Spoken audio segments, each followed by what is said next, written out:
দল দেখেছি, সে দল দেখেছি, কিন্তু আমরা একটা দলকে দেখি নাই, জামাতকে আমরা দেখি নাই। আমরা আল্লাহর আইন চাই, সৎ লোকের শাসন চাই।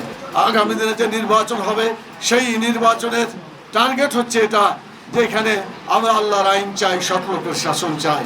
আরে আল্লাহর আইন চাই, সৎ লোকের শাসন চাই, যাতে বিজয় লাভ করে।